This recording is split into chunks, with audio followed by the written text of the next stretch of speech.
Good morning, welcome to... You're horrible at this. Good morning.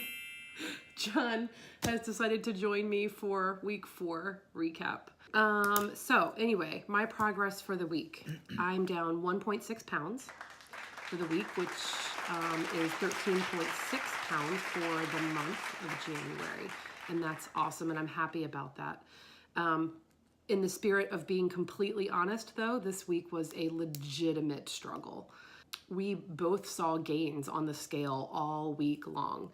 And in fact, on Wednesday morning, I came downstairs frustrated because I was up like 3 pounds on the scale from what I was just like Sunday of last week.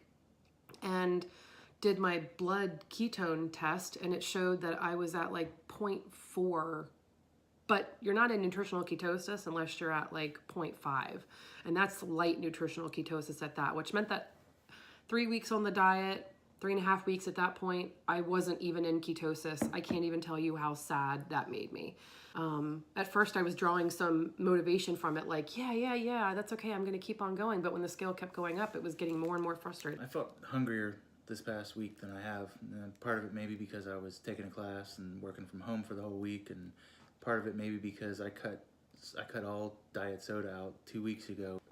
And that's really frustrating, right? Because when you read keto blogs and books and things like that, it talks about how after you've been doing it for a while and cutting carbs, you should be able to go 4 or 5 hours between meals. And when you're not feeling it and I'm not feeling it, it definitely makes you feel like you're doing something wrong. Yeah. Towards the latter part of this week, I decided, what the hell, I'll track macros and see how much protein I'm eating and how many carbs I'm eating and how many calories I'm eating and stuff like that. And lo and behold, as soon as I started tracking that information in MyFitnessPal, the weight started to come off again.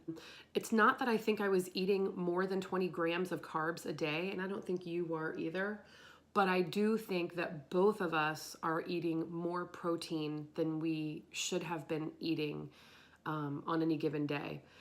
So here's what we're gonna make for meal preps this week. We are going to have for breakfast a breakfast casserole, and I'll put a link to it in the description of this video. And then for lunches, we're gonna have Salisbury Steak recipe by Keto Connect, which is my absolute favorite keto vlog. You can find them on YouTube, and I'll put the recipe to this link also in the description. And with that, I think we'll have zucchini. And for dinner, we're gonna have bacon and ranch chicken salad wraps. The key with all of these things is that we're going to eat the protein in moderation, really bump up the fat content, and keep an eye on the amount of calories that we're eating in each one of these meals, the amount of protein, the amount of fat, and really, really watch the macros. What do you think? Sounds good. Let's give this a try. Okay, we're gonna do it. Anyway, enjoy. Welcome to my house. Bacon and ranch chicken salad is what we're gonna do first. From this book, go get this book, it's so good. She says in her book that if I use 12 ounces of chicken, it will yield 3 servings of this. That's not gonna be enough for John and I for the week, and so I bought 2 rotisserie chickens. So the first step is going to be, I'm gonna peel these bad boys into 36 ounces of chicken because I wanna triple this recipe.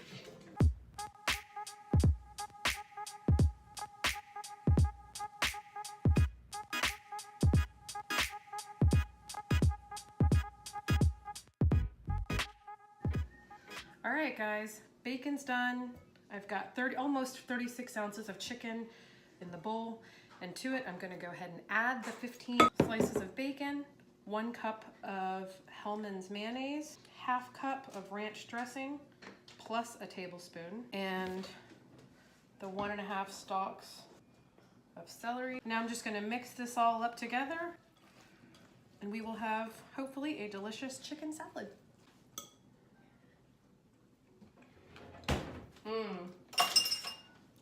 That's really good. All right, guys, up next is the cauliflower cheesy sausage breakfast bake. This is Keto Connect's recipe. I'm gonna pop these 2 bags of riced cauliflower into the microwave to cook. I'm gonna shred 2 cups of shredded cheddar cheese. I really like shredding my own because I think it tastes better. And I'm gonna brown this sausage. Okay, the sausage is done browning. The cauliflower has cooked in the microwave. So now I'm gonna take 1 bag of cauliflower, which was 10 ounces, and 2 ounces from another bag of cauliflower for a total of 12 ounces into the pan. I'm gonna cook that cauliflower in that grease. So I have half of the cauliflower spread into the bottom of this 9 by 13 casserole dish. Then I'm gonna take half of the sausage mixture and sprinkle that as the next layer. Half of the cheese mixture and sprinkle that as the next layer. This is 1/4 cup of green onion or scallions, and I'm gonna sprinkle that as the next layer, and then I'm gonna repeat. This is all combined in the casserole dish. The next thing I'm gonna do is combine 10 eggs with 2 tablespoons of heavy whipping cream, add some salt and pepper, and then gently pour it on top of the casserole.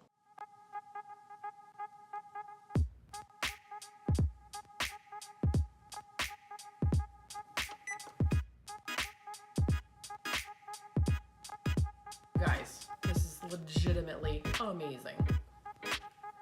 Okay, the last thing I'm gonna make is Salisbury steaks. I got the recipe from Keto Connect and I'll link to it in the description. With that, we're gonna have zucchini. I'm gonna just chop them up into pretty big pieces, put them on a sheet pan lined with aluminum paper and bake them at 375 for about 20 minutes. Actually, after I chop them up, I'll probably put them in this bowl with some olive oil, salt, pepper, and some herbs, and then roast them, and we'll just have that on the side of the Salisbury steaks.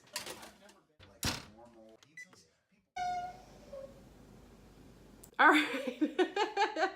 All right, last but not least, get started on the Salisbury steak. I'm going to chop up the onion and get the baby Bella mushrooms ready. It's gonna be 3/4 cup of onion that I'm gonna chop up and 6 ounces of baby Bella mushrooms because I'm gonna triple the recipe so it makes 12 servings for John and I. Next, you're going to see me put 3 pounds of 80/20 ground beef, some ground mustard, reduced sugar ketchup, Worcestershire sauce, 3 eggs, some ground up pork rinds, which I do in my Ninja, and some salt and pepper in a bowl and mix it all together. This is the ingredients for the patties themselves. I'm doing 3 pounds, again, because I'm tripling the recipe and I want to get 12 patties out of the 3 pounds. Okay, I'm gonna pop some coconut oil into the skillet. I've got the ground beef all mixed together, so I'm gonna make probably 6 patties with it and brown them on both sides until they're fully cooked all the way through and crispy on the outside in the skillet with the coconut oil. The steaks are done cooking. Now I just have added another tablespoon of coconut oil to my pan, and I'm gonna mix together the coconut oil with the pan drippings. I removed about 1/3 of the pan drippings. And so now I'm just gonna mix this all together in the skillet and add the ingredients for the gravy, which are detailed in the recipe that I have in the description. The gravy boiling, it's gonna do that for about 5 minutes, and then I'll add xanthan gum to thicken it and serve it on top of the meal preps. Close them up, put them in the fridge, and be done for the day. I gotta tell you, I am pooped. Hope you guys have a great week. Thank you so much for watching. Please don't forget to subscribe. It means the world to me to know that people like my videos. Thanks so much. Bye.